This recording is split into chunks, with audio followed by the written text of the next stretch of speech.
कल्पना कीजिए कि कोई रात के अंधेरे में ना आसमान की ओर एक बेहद शक्तिशाली दूरबीन घुमाए। अच्छा। हाँ, मतलब मन में बस यही उम्मीद हो कि ब्रह्मांड की सबसे बड़ी सत्ता, जिसे हम ईश्वर कहते हैं, हम्म। वो आखिर कैसा दिखता होगा। हम्म। मुझे लगता है दिमाग में सबसे पहले एक बहुत बड़े सुपरनोवा की तस्वीर आएगी। बिल्कुल। एक ऐसा चकाचौंध कर देने वाला विस्फोट जिसकी रोशनी हमारी आंखें शायद बर्दाश्त ही ना कर सके। सही कहा। और सदियों से इंसानी दिमाग ने परम सत्ता की यही छवि गढ़ी है ना?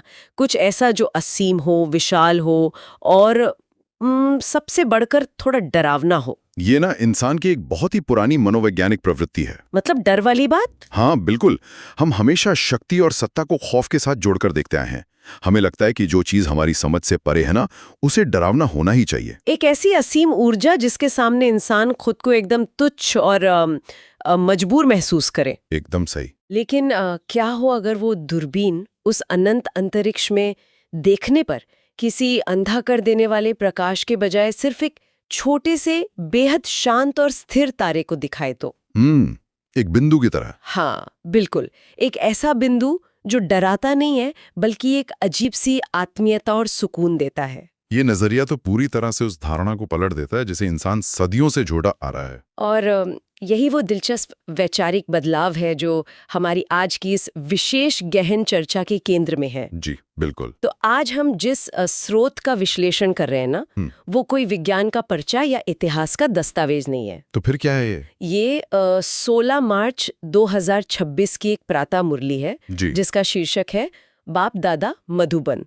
ये एक बहुत ही विशिष्ट आध्यात्मिक और दार्शनिक पाठ है। अच्छा। और हमारी चर्चा की गहराई में उतरने से पहले ये स्पष्ट करना बहुत जरूरी है कि इस पाठ में आत्मा, समय और ईश्वर को लेकर कुछ बहुत ही विशिष्ट मान्यताएं शामिल हैं। हाँ, ये बताना बहुत जरूरी है। हमारी इस चर्चा का जो मुख्य उद्देश्य है वो इन मान्यताओं को एक बिल्कुल निरपेक्ष और निष्पक्ष नजरिए से देखना है। मतलब हम न तो इनका समर्थन कर रहे हैं और न ही कोई खंडन कर रहे हैं। बिल्कुल। हमारा पूरा फोकस सिर्फ इस बात पर है कि इन विचारों के पीछे का मनोविज्ञान क्या है और ये इंसानी सोच के काम करने के तरीके के बारे में हमें क्या बताते हैं। सही कहा। और हमारा मिशन इस पाठ के जरिए उस तकनीक को समझना है जो आज के शोर शराबे वाले दौर में ना विस्तार को सार में बदलने की बात करती है। एक तरह से नॉइज को फिल्टर करने की कला। बिल्कुल वही। तो बिना किसी लंबी भूमिका के सीधे उस सबसे बड़े सवाल पर आते हैं जो ये स्रोत उठाता है, परमात्मा का स्वरूप आखिर है क्या? और दिलचस्प बात यह है कि ये पाठ अखंड ज्योति या उस तेजोमय प्रकाश वाली पारंपरिक धारणा को सिरे से नकार देता है। अच्छा, कैसे नकारता है? देखिए, पाठ में ना भगवत गीता के उस प्रसंग का बहुत ही तार्किक विश्लेषण किया गया है जहां अर्जुन ईश्वर का विराट रूप देखकर कांप जाते हैं। हाँ, वो प्रसंग जहां अर्जुन कहते हैं कि ये रूप सहन नहीं हो रहा है, इसे रोक दीजिए। बिल्कुल। तो ये पाठ उस घटना को आधार बनाकर एक बहुत ही बुनियादी मनोवैज्ञानिक सवाल खड़ा करता है। कैसा सवाल? सवाल ये है कि यदि ईश्वर को हम परमपिता मानते हैं तो एक पिता का रूप अपने ही बच्चे के लिए भयानक कैसे हो सकता है? ये तो एक बहुत ही जायज बात है। मतलब अगर हम एक रोजमर्रा का उदाहरण लें, मान लीजिए एक पिता बहुत सालों बाद अपने घर लौट रहा है। जी। क्या वो अपने चेहरे पे कोई ऐसा डरावना मुखौटा लगा के आएगा जिसे देखकर उसका अपना बच्चा ही डर के मारे बेहोश हो जाए? बिल्कुल नहीं। बच्चा तो पिता को देखकर राहत महसूस करता है ना, उसकी गोद में जाना चाहता है। तो फिर इंसानों ने उस परम पिता को एक ऐसी डरावनी शक्ति के रूप में क्यों कल्पित किया जिसका सामना करने से ही रूह कांप जाए? इसके पीछे ना वो अज्ञात का डर काम करता है जिसे हम फियर ऑफ द अननोन कहते हैं। अच्छा। लेकिन ये जो पाठ है वो उस डर की जड़ को ही काट देता है। ये ईश्वर को किसी ब्रह्मांडीय तानाशाह के पद से हटाकर एक बहुत ही स्नेही और शांत मार्गदर्शक के रूप में स्थापित करता है। तो फिर पाठ के अनुसार परमात्मा का रूप है कैसा? पाठ के अनुसार परमात्मा का रूप एक ज्योति बिंदु या एक छोटे स्टार के समान है। वो निराकार है, लेकिन इसका मतलब ये नहीं कि उसका कोई अस्तित्व ही नहीं है। मतलब आकार नहीं है पर अस्तित्व है। बिल्कुल।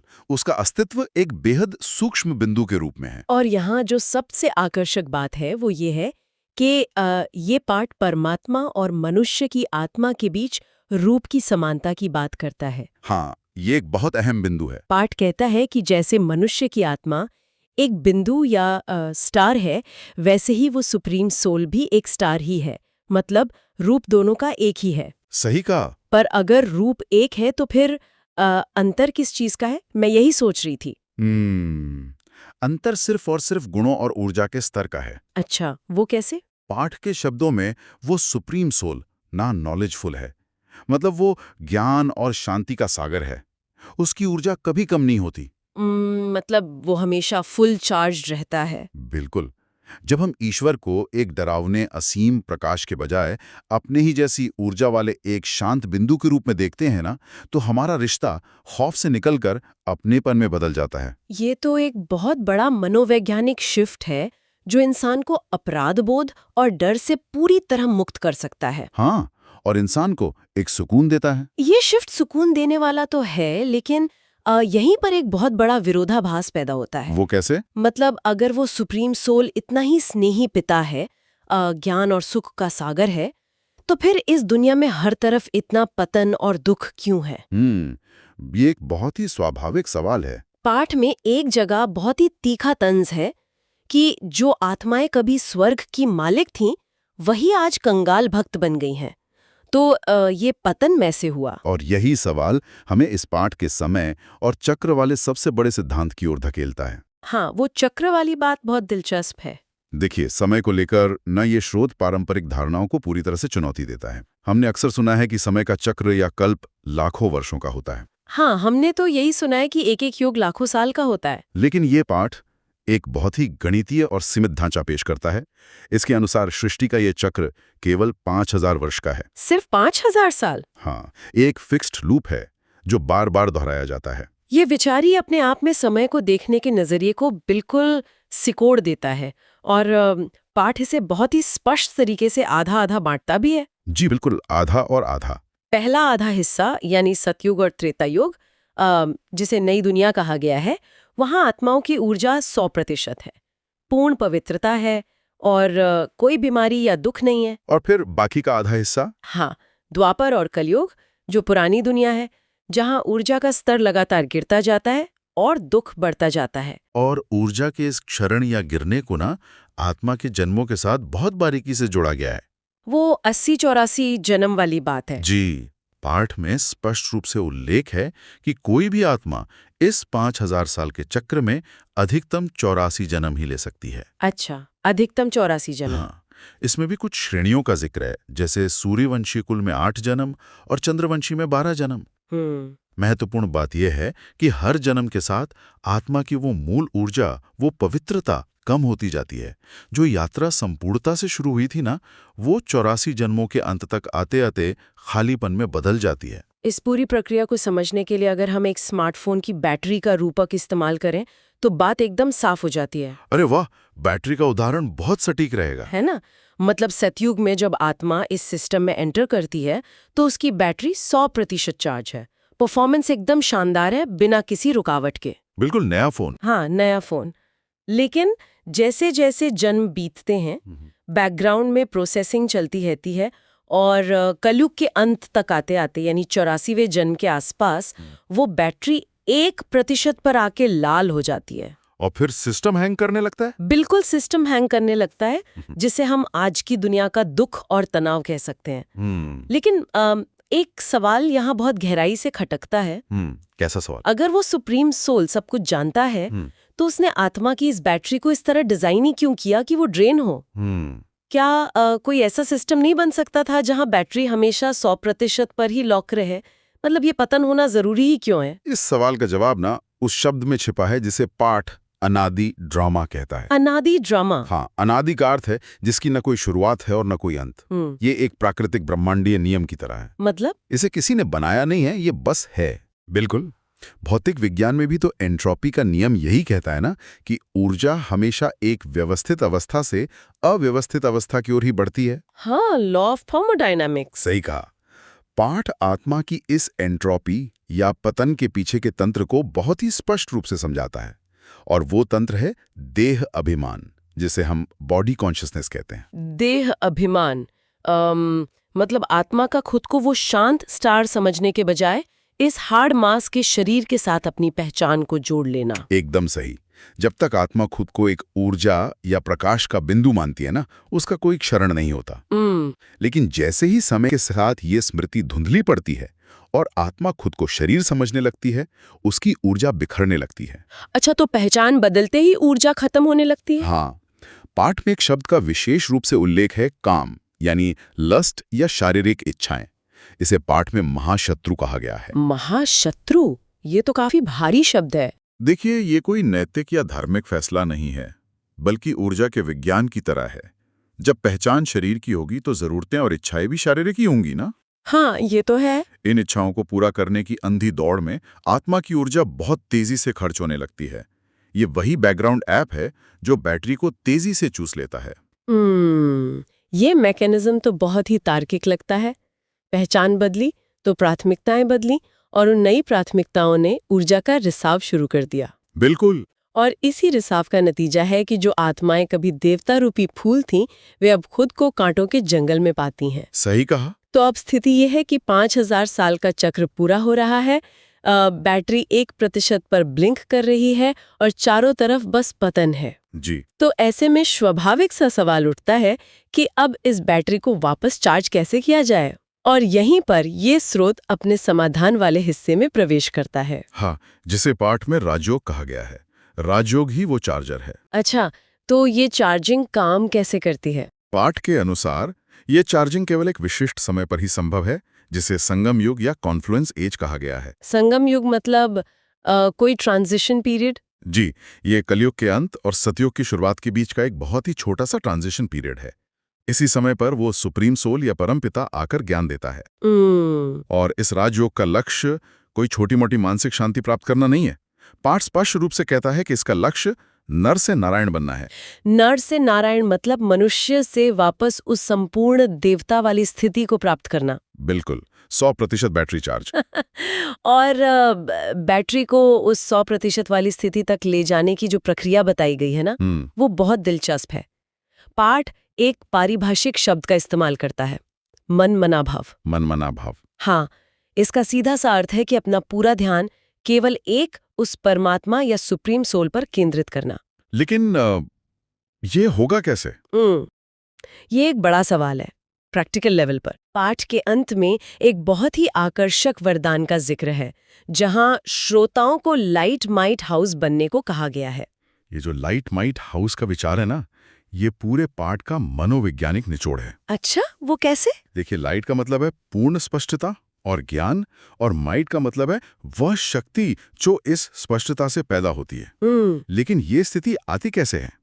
इसके लिए पाठ एक बहुत ही शक्तिशाली सूत्र देता है, विस्तार को सार में समाना, यानी मर्जिंग एक्सपेंशन इनटू एसेंस। इस विस्तार को सार में समाने की प्रक्रिया को अगर हम एक लेजर बीम के रूपक से समझें तो बात एकदम साफ हो जाती है। Laser beam? हाँ, बताइए। जब प्रकाश बिखरा हुआ होता है ना, जैसे कोई साधारण बल्ब, तो वो एक कमरे को थोड़ा सा रोशन तो कर सकता है, लेकिन उसमें कोई खास ताकत नहीं होती। सही है। ये बिखराव ही विस्तार है। लेकिन जब आप उसी प्रकाश को समेटकर एक बिंदु पर केंद्रित कर देते हैं, तो वो लेजर बन जाता है जो स्टील को भी काट सकता है। अरे वाह! ये सार है। या फिर इसे एक जिपर फाइल की तरह सोच सकते हैं, जहां 10 GB का डेटा एक छोटे से फोल्डर में आ जाता है। पाठ कहता है कि अपनी मानसिक ऊर्जा को क्या और क्यों के अंतहीन सवालों में मत बिखेरो। ये तो आज के सूचना क्रांति के दौर में एक संजीवनी की तरह है। बिल्कुल, आज तो हर तरफ शोर ही शोर है। हम हर दिन हजारों नई सूचनाओं, विवादों और घटनाओं के संपर्क में आते हैं। हमारा दिमाग हर चीज पर क्यों हुआ, क्या हुआ, कैसे हुआ का जाल बुनने लगता है। हाँ, हम ओवर थिंकिंग करने लगते हैं। और इसी मानसिक उधेड़ बुन में हमारी आधी से ज्यादा ऊर्जा खत्म हो जाती है।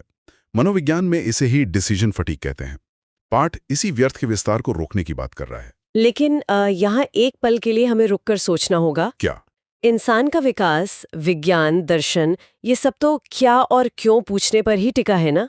अगर हम सवाल करना ही बंद कर देंगे तो क्या ये एक तरह का अंधानुकरण नहीं हो जाएगा?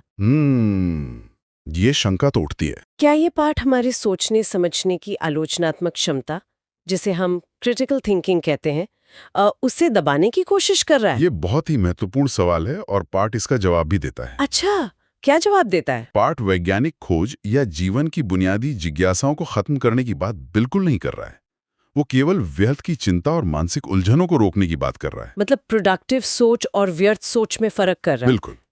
स्रोत के बिल्कुल अंत में निश्चय के फाउंडेशन की चर्चा है। इसका अर्थ यह है कि जब किसी व्यक्ति को अपने मूल स्वरूप का पता चल जाता है कि वो एक आत्मा है और अपनी मंजिल यानी परमात्मा का स्पष्ट ज्ञान हो जाता है ना, तो उसका फाउंडेशन मजबूत हो जाता है। ओहो, मतलब जब मुझे अपनी मूल यात्रा का पता चल गया है तो मुझे रास्ते में आने वाली हर छोटी मोटी चीज पर रुककर बहस करने की जरूरत नहीं है। बिल्कुल सही पकड़े। और उतर कर ये नहीं पूछूंगी कि ये स्टेशन ऐसा क्यों है या इस ट्रेन का रंग ऐसा क्यों है। बिल्कुल, आप बस अपनी यात्रा पर ध्यान देंगी। हाँ, मेरा लक्ष्य स्पष्ट है और मैं अपनी ऊर्जा बचा रही हूँ। और इसी को पाठ सहज योगी की अवस्था कहता है। सहज योगी। हाँ, जब बुनियादी सवालों के जवाब मिल जाते हैं ना, सही, तो इंसान हर चीज पर प्रतिक्रिया देना बंद कर देता है। वो सिर्फ जो जरूरी है उसी पर ध्यान लगाता है। ये कोई अंधविश्वास नहीं है, बल्कि मानसिक ऊर्जा को संरक्षित करने का उच्चतम विज्ञान है। जब इंसान के भीतर ये लाइट और माइट आ जाती है, तो वो न सिर्फ खुद शांत रहता है, बल्कि दूसरों के लिए भी एक लाइट हाउस का काम करता है। ये वाकई में जीवन जीने की एक बहुत ही व्यवहारिक कला है। तो अगर हम अपनी आज की इस चर्चा के मुख्य बिंदुओं को एक साथ पिरोएं, तो हमने देखा कि कैसे ये पाठ सदियों पुराने उस खौफनाक ईश्वर की छवि को मिटाकर उसे एक शांत बिंदु रूपी मार्गदर्शक के तौर पर सामने रखता है। जी। और हमने देह अभिमान के उस तंत्र को भी समझा जिसके कारण आत्मा की बैटरी 84 जन्मों के चक्कर में धीरे धीरे डिस्चार्ज होती है। और हमने ये भी डिकोड किया कि कैसे राजयोग के माध्यम से अपने बिखरे हुए विचारों को एक लेजर बीम की तरह समेटकर उस बैटरी को वापस 100% पर लाया जा सकता है। बिल्कुल। ये सिर्फ एक आध्यात्मिक पाठ नहीं है, बल्कि आज के इस इंफॉर्मेशन ओवरलोड के दौर में फोकस और मानसिक शांति बनाए रखने का एक बेहद सटीक मनोवैज्ञानिक टूल है। एकदम सही बात है। और इस चर्चा को विराम देने से पहले मैं स्रोत में छपे एक बहुत ही अजीब लेकिन गहरे विचार की ओर लौटना चाहूंगी। कौन सा विचार? देवताओं की पूजा तो करते हैं, उनकी मूर्तियां बनाते हैं, लेकिन इंसान ये बिल्कुल भूल चुका है कि उन देवताओं का राज्य इसी पृथ्वी पर कब था। अच्छा। ये ना एक तरह के ब्रह्मांडीय स्मृति लोप या कॉस्मिक एमनीशिया की स्थिति है। ये स्मृति लोप उस 5000 साल के सिद्धांत के साथ मिलकर एक बहुत ही गहरा दार्शनिक विरोधाभास पैदा करता है। बिल्कुल, और यही वो विचार है जिस पर हम सबको विचार करना चाहिए।